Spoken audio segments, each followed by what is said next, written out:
The search for a missing orphan girl will lead the psychics to the trail of a real beast in human form. Will the clairvoyants be able to stop him? Welcome to Psychic Investigations, a channel of exclusively true and shocking stories. Here, people who call themselves clairvoyants investigate mysterious paranormal phenomena and intricate criminal cases.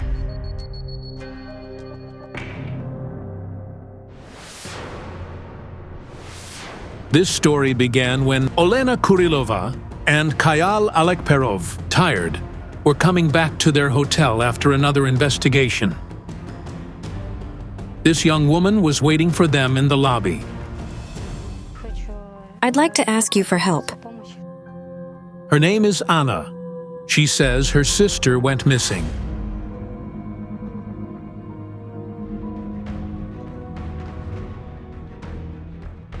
We've been searching for her for 2 months.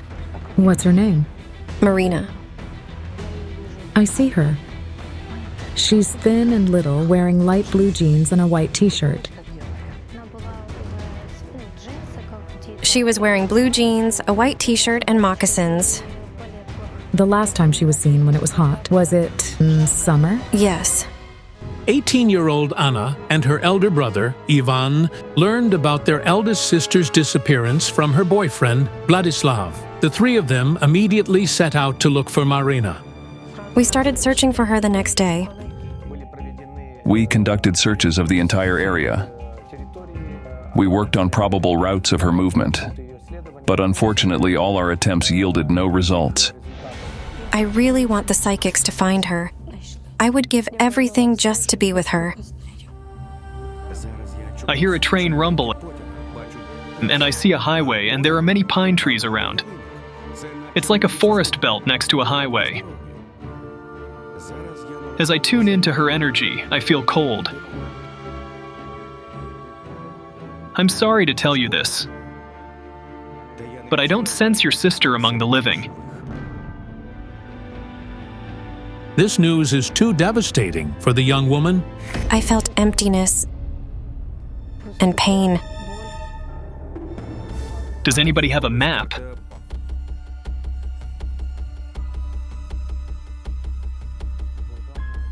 I feel that her energy trail ends here. Her body is somewhere here, where the railway tracks split. I can't say right now what happened to her. I only understand that she's not in the ground, and she's asking to be found. I want to find her badly. This is simply terrifying. But what happened to Marina? Was she murdered? How did she end up in the forest belt? Stay in touch with us. We promise to help you in every way we can. Stay strong, my dear.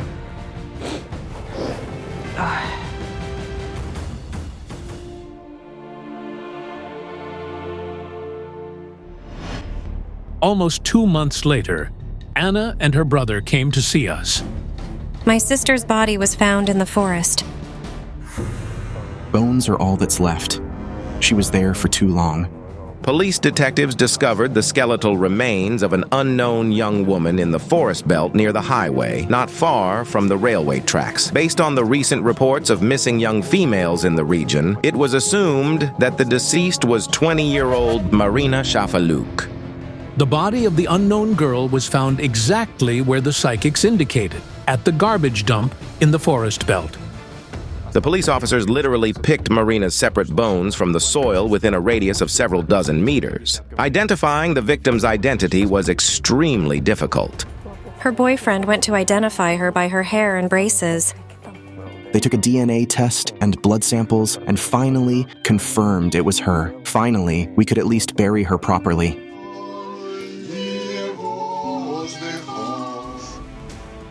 All Anna and Ivan want is to find out what happened to their sister. The police have no clues at all. We would be grateful to the psychics for any new versions they might come up with. We immediately called Olena Kurilova and Kayal Alekperov to continue the investigation. Hello. Hello. With your help, our sister was found. Now we would like to find her killer. I see that Marina haunts you in your dreams and keeps asking for something. She shows me I must defend Anna. She tells me in my dreams to always be with my brother. And she points to the door. Doors are energy portals to the other world. That is, she's stuck between the worlds. The spirit is indignant, claiming she should have lived. Until retribution occurs, the murderer is found and caught. There will be no peace for her soul. I hear her voice now. She's asking me to find her murderer. My book shows me that we will find the answer when we see a cross. Could it be the cross on Marina's grave? We need to go to the cemetery. The following day, the psychics, the crew, and Marina's brother and sister go to her grave. Your sister's spirit tells me that she's being strangled by a snake. I see a large, thick snake coiled around your sister's body. And I see a cross. This snake is pulling her into the grave. I don't understand what it all means yet.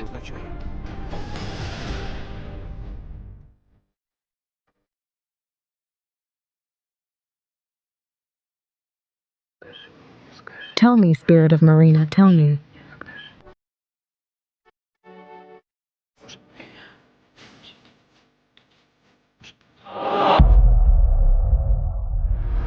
Suddenly, a bracelet flew off the psychic's wrist for no reason. It broke. She's here. She tells Anna, I love you. For Anna and Ivan, their elder sister was both a mother and a father. The children were born into an unhappy family. At a young age, they were left without parental care. Their alcoholic mother left them for another man. Their father, previously convicted of theft, abandoned the children with his in-laws and disappeared. The grandparents, in turn, gave them to an orphanage. Marina was only 7 years old at the time. She taught us to read and write. She raised us.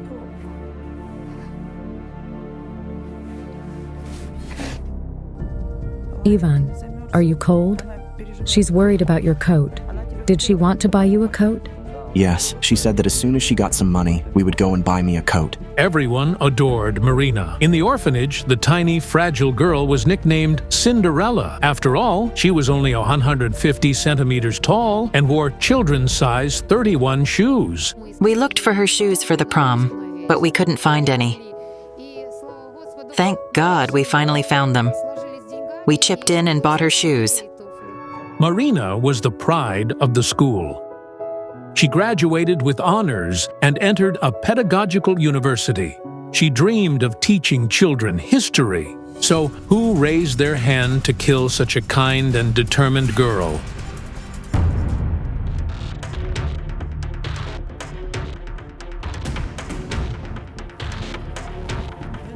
Vladislav's wreath fell. It was the spirit of the girl who knocked the wreath off her grave. The one that her fiancé, Vladislav, brought. At that moment, I thought, could he be involved in Marina's death? Her boyfriend. Olena, it's a sign. We need to see Vladislav. He didn't like the idea that the psychics would investigate. Maybe he's involved. During her studies, Marina lived in a dormitory. Vladislav has a job already and rents an apartment. When the couple decided to get married, they started living together. But why was he against the psychics' investigation? Would he be willing to communicate with the psychics now? Hello. Come in.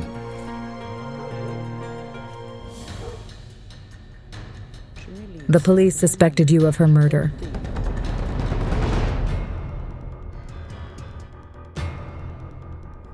They interrogated me more than once. They checked everybody. Vladislav was the first to report Marina's disappearance to the police. Usually, these people and relatives become the first suspects. Why do you blame yourself? I was responsible for her. Because you failed to protect her. Well, probably. Vladislav and Marina had been friends since childhood, as they both grew up in the orphanage. The tall, strong, and handsome boy always protected the quiet, modest, and fragile Marina. They helped each other survive and said, "We are together." She found, something close and warm in you. Help and protection. He didn't kill her. He's innocent. The investigators checked Vladislav's alibi. It turned out that on the day Marina disappeared, he spent the entire day at work. His colleagues confirmed this. Then he was at home, which the landlady of the apartment he rents confirms. She should have been home by 11. I started calling her, but she wouldn't answer. The feeling of pain, regret, and loss. You work hard. Yes, It is extremely difficult for the young man to talk about his fiancée. this is the person you will no longer have.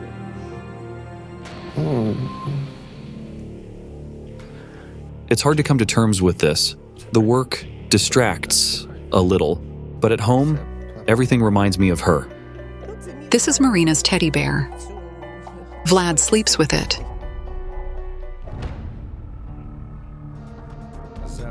Marina's spirit is calling me over there. May I come in? Yes, sure.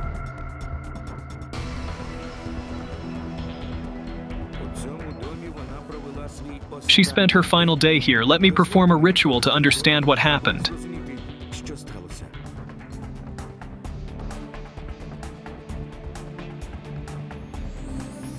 My jinns kept repeating, it wasn't her fate. Death wasn't anticipating her. Wait.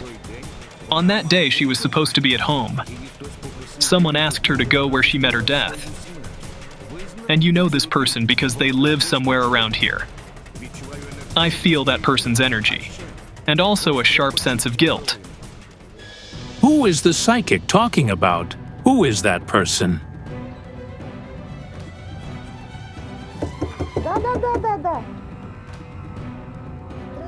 Hello. I saw this woman walking with Marina along the forest belt. And there's a road nearby. It's similar to the place where Marina's body was found. Why do you blame yourself for Marina's death? I feel that it happened because of me. What's your name? Tatiana. She went to work instead of me. I broke my hand. Tatiana works as a cleaner at a factory. The first time we went together, yes, and the second time she went alone. I realized it was the first time she went there and didn't know the road. I explained to her where to get on a bus, where to go, and the next morning, when she got up, I suggested following her there. I said, maybe I'll go with you, but she said, no, I can make it alone. Another vision. I see a huge black snake around Marina's neck, strangling her and dragging her into the grave. This is a dream. She told you about this dream. Yes, about 2 weeks ago. She said, I had such a scary dream. In it, snakes attacked me. It was the premonition of death. Now, Tatiana blames herself for sending Marina alone to meeting her death. Tatiana is not to blame for Marina's death. It just so happened that it was at her request that Marina went there, from where she did not return. You work, you clean. Yes, in the office, at the factory. We needed to see the factory.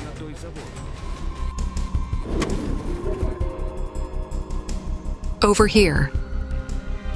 The factory is a closed-type object. They did not let us onto its territory, so the psychics had to work outside its boundaries.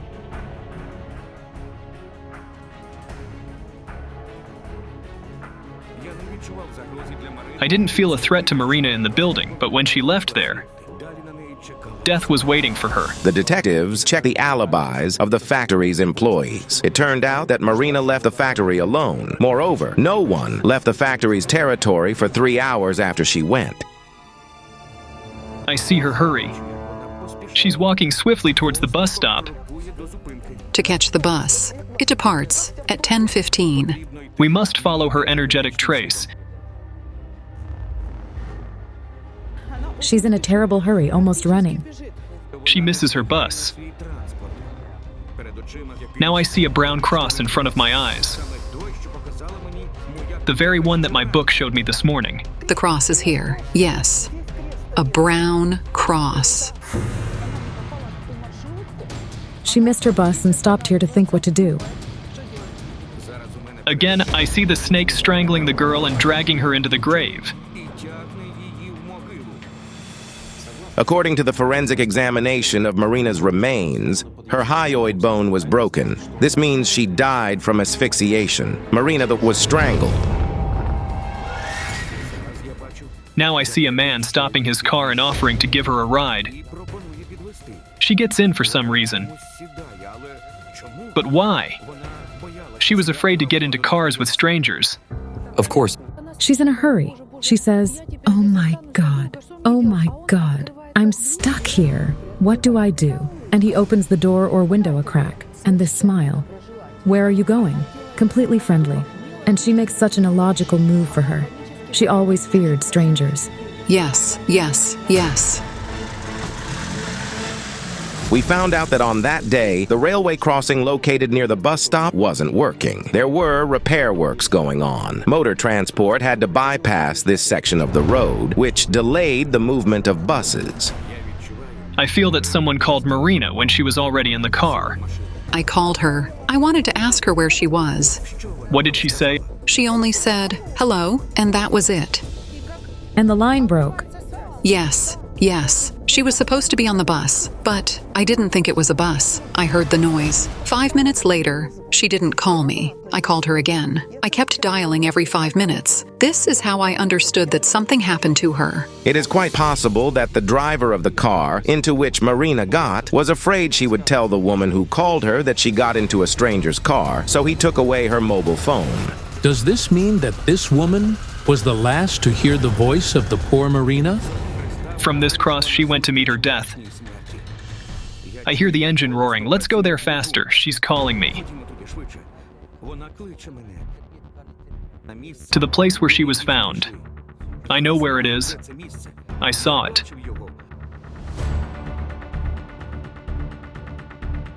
I hear a dog barking and I see a man. He's running after his dog and stops here. The dog found her. A man was walking his dog, and the dog unearthed the bones. A local man who lives nearby informed the police about his terrible find. His dog had been digging in the ground and barking for a long time. The man was shocked when he saw what his pet had found. It was a human bone.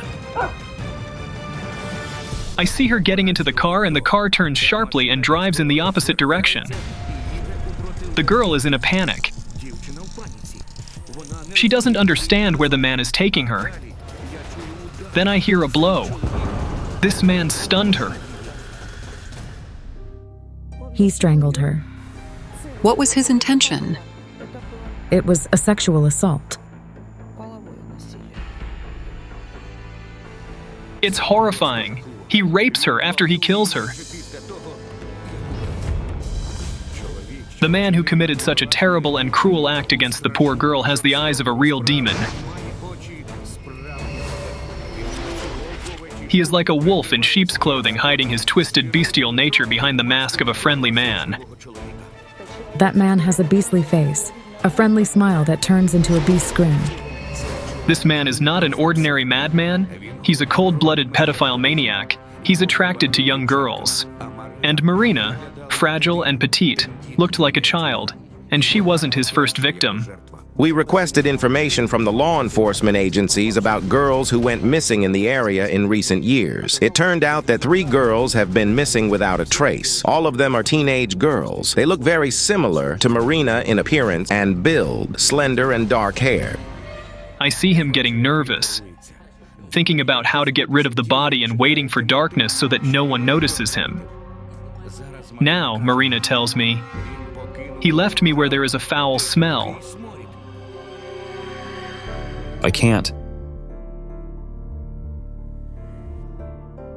Unable to bear it, Vladislav leaves. What the psychics revealed came as a true shock for the young man. His fiancée is gone, and the murderer is still at large.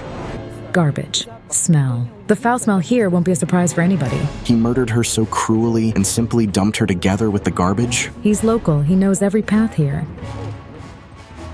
He's tall and his eyes are gray. His hair is fair, almost blonde. He's not old and lives and works here. He lives in a house, not an apartment building. And he's married. His job involves constant travel in the road. I don't feel that he has a criminal record, although he has more than one victim on his conscience. Some of Marina's personal belongings are missing. The maniac kept them. Marina's bank card and phone disappeared. They still haven't been found. If the police find them, it may help identify the murderer. You need to ask the police. I'm sure once you see his face, the secret will become known. Now her soul is at peace. She wants to rest in peace.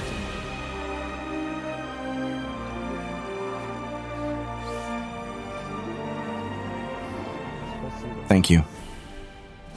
A few days after the psychic's investigation, the police detained a serial maniac who had been attacking girls in the area for 3 years. He would stun and then strangle them, causing them to lose consciousness. Then he would rape them and steal their personal belongings. The maniac turned out to be a local man who worked as a long-haul truck driver. He is married and has a family. He had no previous convictions. He is tall and fair-haired, matching the psychic's description. Could he be responsible for the horrific murder of the orphan, Marina Shafaluk? If this story impressed you, please give this video a like and don't forget to subscribe to our channel. Many more shocking investigations are coming up. A dreadful murder of an 8-year-old girl. When adults lie, the child's spirit will reveal the truth about the pedophile murderer and his hypocritical accomplice. In this episode, a young woman from a small town in eastern Ukraine contacted the clairvoyants. Katerina is searching for her 8-year-old sister Valia. Hello, help me, please. My sister disappeared 12 years ago. She was my only close relative. I loved her so much. One August evening of 2006, little Valia was playing with her friend in the courtyard of the 5-story building in which their family lived. Later, her friend came back home while Katerina's sister disappeared. We went to the police after waiting for 3 days and hoping she would probably be back. But Valia never returned. The police did the search and interrogated people, asking if someone had heard or knew something. However, they found no clues. Nobody had seen or heard anything suspicious. After a week of the search for the little Valia Varic, the police informed the family they had presumably found her, dead. The girl had been strangled, but the family was never asked to identify the body. They said the body was heavily mutilated. They only showed us her things, and we recognized some fragments of her clothing. Does this mean you didn't even see your sister's body at the funeral? No, they forbade us. There was a policeman who accompanied us to make sure we didn't open the casket. Do you mean you're uncertain if she's dead? Yes. Here's her final photo. I had a vision. A man's hands holding a wire, which is tied in a very strange knot. The knot is tied around the little Valia's neck.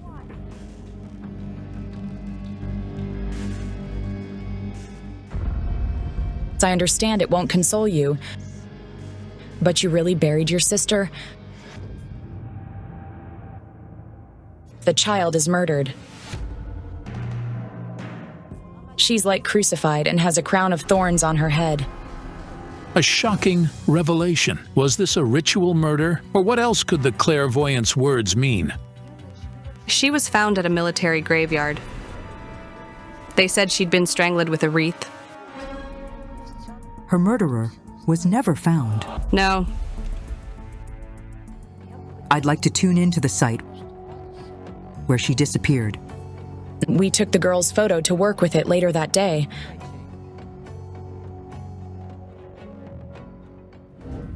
In the morning before the investigation, the psychics started discussing something excitedly. The murdered Valia was standing in front of me, but she wasn't alone. Next to her was a girl of her age. She was dark-haired and had a dandelion wreath on her head. She was also murdered. They were both strangled. Could it be some kind of serial child killer? Meanwhile, the little Valia's friends and family have gathered in the courtyard in which she disappeared. I saw her say goodbye to a girl, then look at her phone and leave the playground. Let's summon the girl's spirit.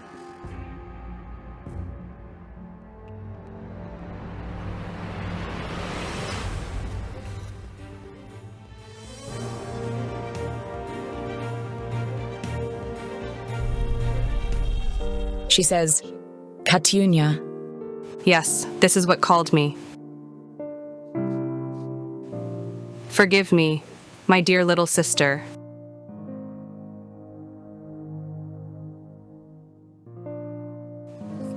I couldn't protect you. She says it's not your fault. She sees a car of fair color. Its window is open, and through the window, she sees someone's eyes. The eyes are smiling, and she smiles in response. Katerina says she also heard about the car from one of the neighbors. When she looked out of the window, she saw a white car. Valia was getting into it. There's a man in the car. He gives her a doll, and the girl gets in his car. The man accelerates sharply. He takes her somewhere where there's nobody around. The man tormented the child. It's so terrible. It's not a human, but a beast. Oh, God. She was thrown away like a broken doll. The body was in a strange pose. It looked like he attempted to rape her, but we were never told if she was raped or not. She would never approach a stranger, even to get a doll. He looks like someone she used to know, but then didn't see for some time. Her godfather. He often went to work abroad. Every time he returned, he brought her presents. Valia's godfather was in another town on the day when she disappeared, but the girl didn't know that. She took the other man for him. Because of the doll. Your sister's murderer is dead. She showed us him. He died in the same car. It looked like it crashed. The last thing he saw in the darkness was your sister's eyes. And then, the brakes squealed and the car crashed into a tree. But Valia's spirit asked us to help another girl who's being threatened by another man. It's a little girl of about 7 or 8. We don't have any little girls in our family.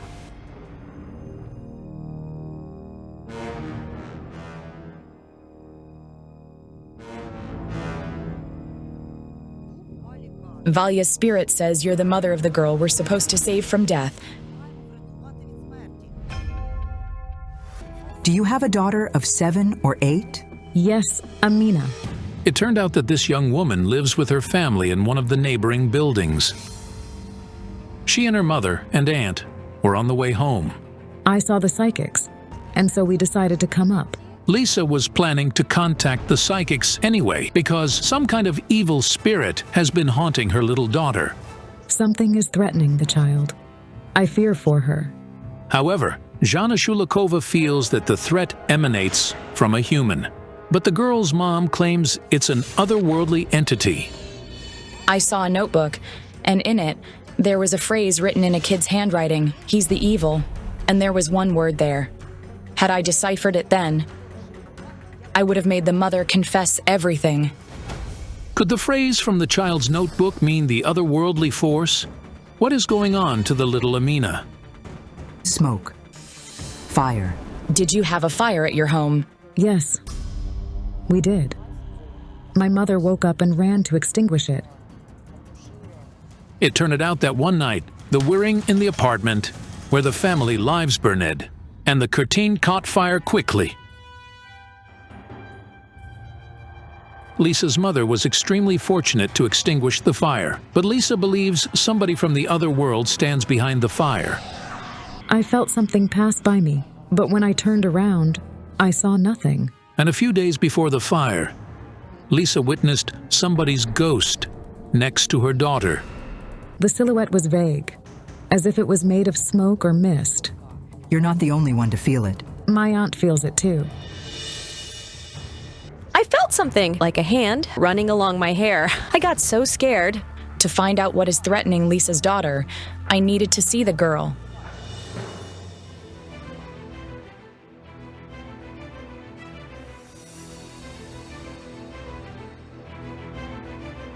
Hello?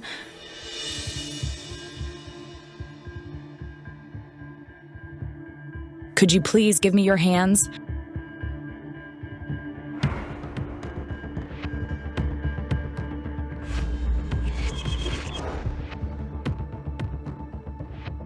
You can take the child.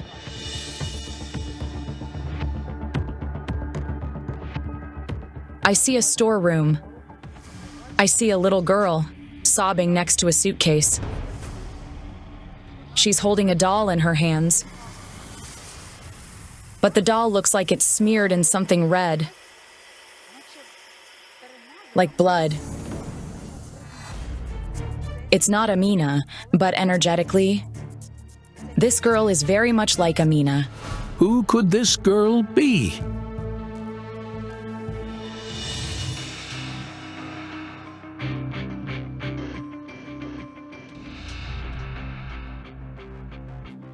Look over there. There's a girl sitting on the swing. I saw her in my dream. The dandelion wreath. She was strangled like Valia. She's calling out.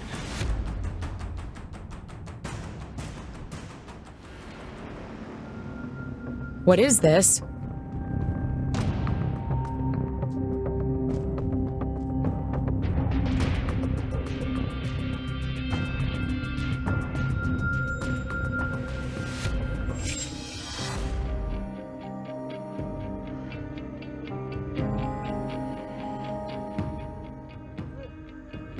It hurts a lot.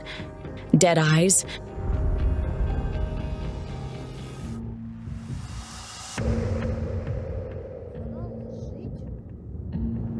She's lying in a sack.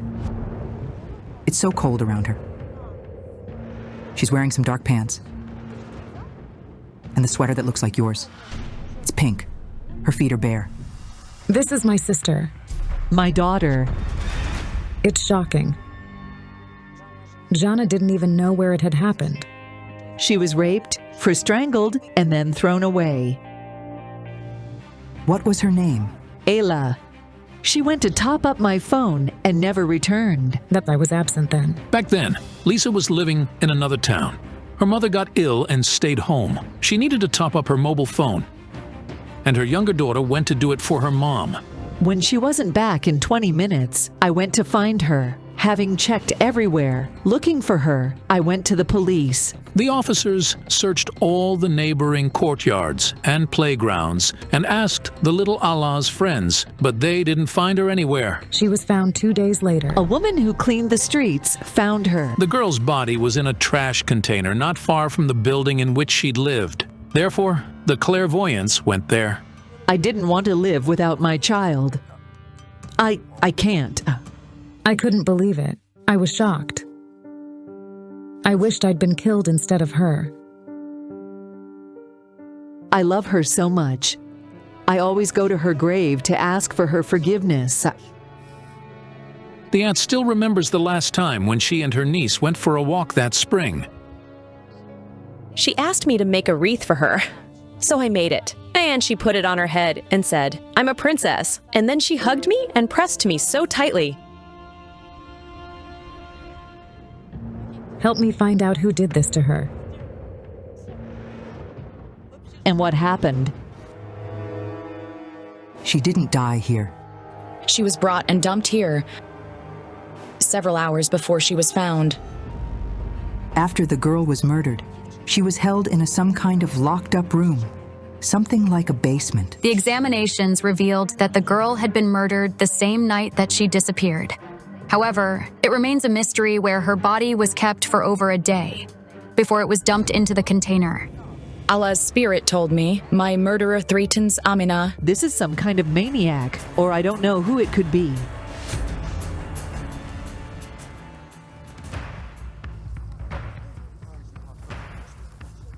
She will show us where she was murdered.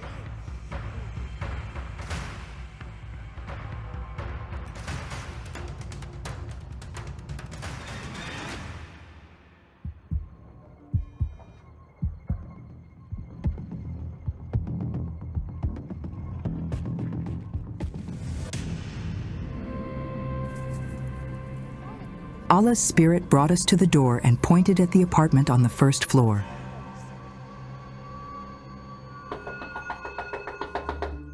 I live here. What do you mean? I live here with my mom.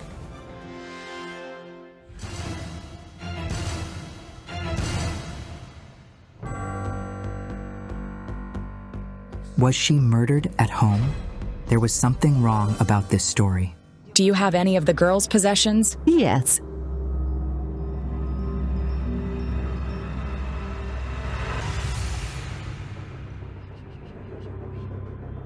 I have a vivid vision. The girl is tormented. She's raped. And she's strangled. But how could the rapist and murderer enter the apartment in which the girl lived? And who could he be? I see the hands of a man. It's a strong man. He has dark brown eyes. And you know this man. Probably. You know him. Why is the child calling the murderer her father? I can't believe it at all. He's the only person I trusted in my life. We warned her 100 times it could end up in a tragedy at home. It turned out that Allah called her stepfather, her dad.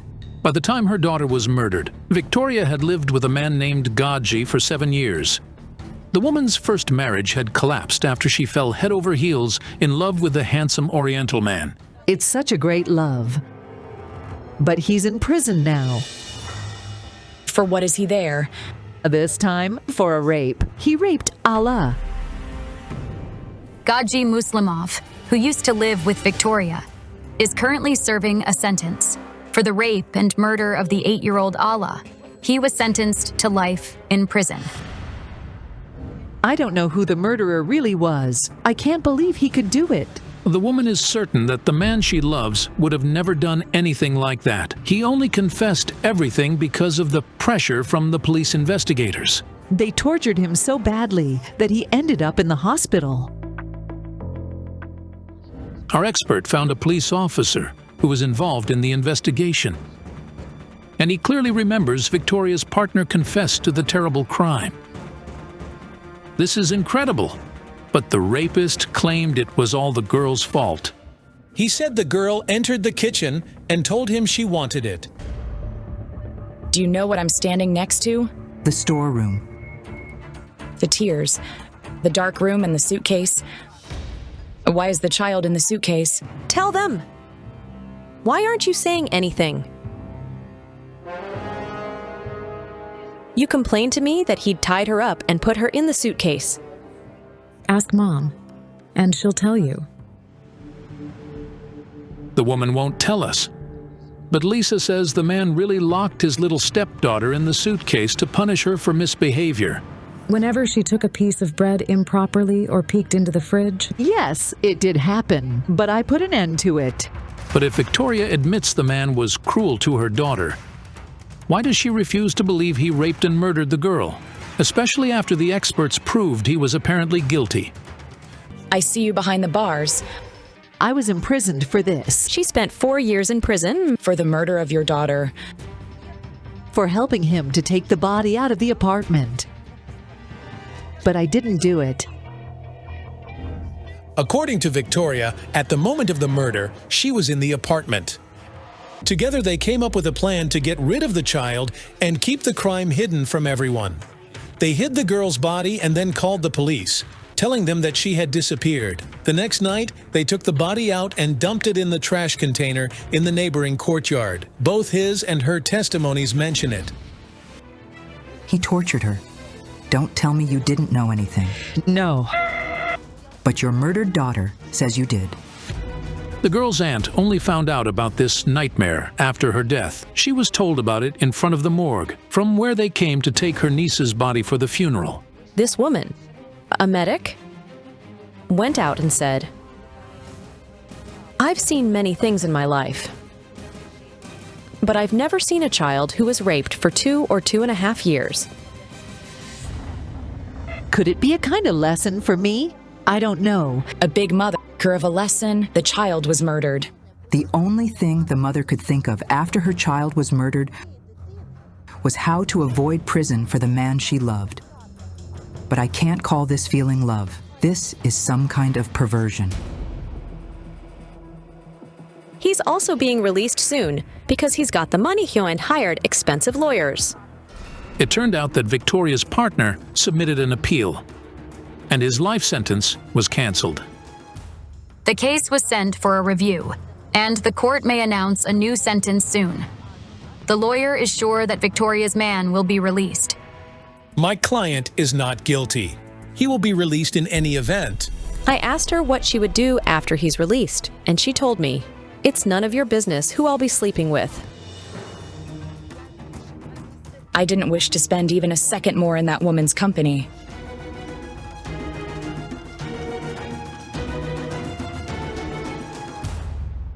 What was the doll Ayla was holding? It looked like it was smeared in blood.